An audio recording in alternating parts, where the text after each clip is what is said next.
Halo, saya Katenisa Ramanalu, peserta Latsar CPNS Kabupaten Tapanuli Tengah. Saat ini bertugas di bagian Hukum dan Orta Sekretariat Daerah Kabupaten Tapanuli Tengah. Di video kali ini, saya akan membahas tentang Mind Map Komitmen Mutu beserta dengan penerapannya pada unit kerja. Berbicara mengenai komitmen mutu, ada 4 sub bahasan penting dalam modul komitmen mutu. Yang pertama, tentang konsep dasar. Yang kedua, pendekatan inovatif. Yang ketiga, manajemen mutu. Dan yang keempat, bentuk inovasi. Ada 4 konsep dasar dalam komitmen mutu, yaitu efektif, efisien, mutu, inovatif, yang dibagi atas inovatif secara kualitas maupun kuantitas. Sub bahasan kedua yaitu pendekatan inovatif. Pendekatan inovatif mencakup 4 hal, yaitu yang pertama inovasi produk, yang kedua inovasi proses, yang ketiga inovasi posisi, dan yang terakhir inovasi paradigma. Sub bahasan yang ketiga yaitu manajemen mutu. Manajemen mutu mencakup 3 hal, yaitu yang pertama nilai-nilai dasar orientasi mutu, yang kedua total quality management, yang ketiga perbaikan mutu.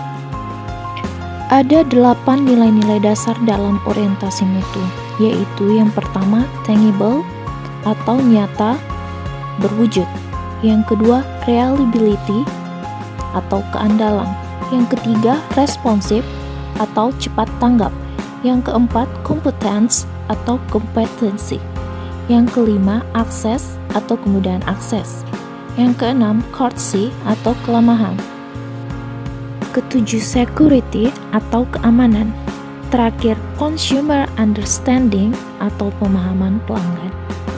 Total quality management mencakup 5 hal, yaitu yang pertama organisasi, yang kedua pemimpin, yang ketiga komitmen, yang keempat proses, lalu yang terakhir produk. Perbaikan mutu mencakup 3 hal.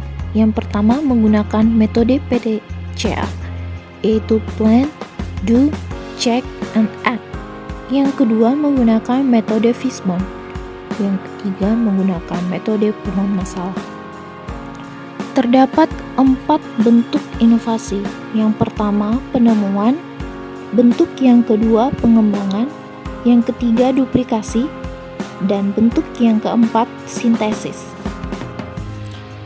Yang pertama, bentuk penemuan, yaitu dengan cara mengkreasikan suatu produk, jasa, atau proses yang belum pernah dilakukan sebelumnya. Yang kedua, bentuk pengembangan, yaitu dengan cara mengembangkan produk, jasa, atau proses yang sudah ada. Bentuk yang ketiga yaitu duplikasi, yaitu dengan cara menirukan produk, jasa, atau proses yang sudah ada.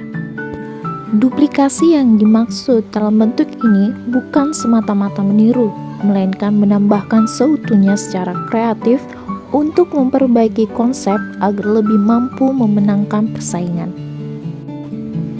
Bentuk inovasi yang keempat yaitu sintesis. Sintesis dilakukan dengan cara perpaduan konsep dan faktor-faktor yang sudah ada menjadi suatu formulasi baru. Bagaimana nilai dasar komitmen mutu dapat diterapkan pada bagian Hukum dan Orta Kabupaten Tapanuli Tengah?